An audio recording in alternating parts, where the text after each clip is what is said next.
किसान मजदूर जागरण सप्ताह कार्यक्रम के अंतर्गत राष्ट्रीय लोकदल के राष्ट्रीय सचिव व जिलाध्यक्ष सहित अन्य कार्यकर्ता पहुंचे जनपद बागपत के गांव बागू संतोषपुर।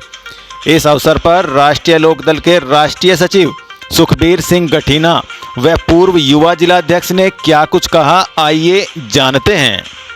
कृष्ण बनकर के आने का काम उस समय पर किया तो चौधरी चरण सिंह ने किया। इस देश के किसी नेता ने शोभ लखाने का काम नहीं किया।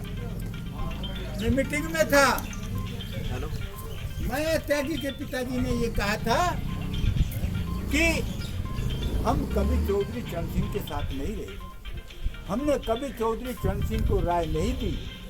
और चौधरी चरण सिंह ने ये कहा था कि प्रश्न राय का नहीं है, प्रश्न मेरे साथ रहने का नहीं रहने का है। प्रश्न इस बात का है कि बागपत की बेटी मेरी बेटी थी, बागपत में मेरा नाम जुड़ा हुआ है और यहाँ का हर आदमी मेरा बेटा, मेरा भतीजा, मेरा पोता, मेरा भाई है।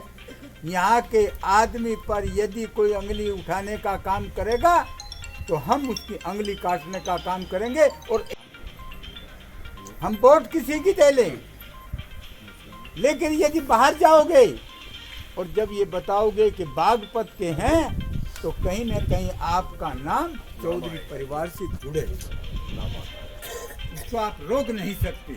और जब जुड़ेगा तो आप गौरवान्वित होंगे, और जिनके नाम से आप गौरवान्वित होते हैं उनको हमें कुछ न कुछ ताकत भी देनी चाहिए।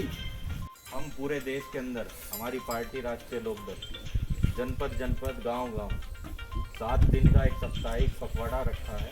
रोहित साहब के द्वारा जो किए गए कार्य हैं उनका सब लोगों के बीच में जो उनका वर्णन किया जाएगा और जो आगामी योजनाएं हैं उनके बारे में भी आप सबके बीच में विचार किया जाएगा। इसलिए हमारा जो चर्चा होने का उद्देश्य ये है, आपको जो नहरवाई पर रास्ता है उस पर चलने पर कर लगता था, वो अगर किसी की देन थी तो किसान मसीहा चौधरी चरण सिंह की देन। अगर इस देश के अंदर किसान राजनीति के अंदर अगर किसान को किसी ने पहचाना या किसान की बात को उठाने का काम सदन में, पार्लियामेंट में या विधानसभा में किया और किसानों के हित में दूसरी पार्टी भी अगर उसके बारे में बोलें, किसान के बारे में सोचें, तो वो अलग जो जगाई थी वो हमारे पूर्व प्रधानमंत्री किसान मसीहा चौधरी चरण सिंह ने जगाई।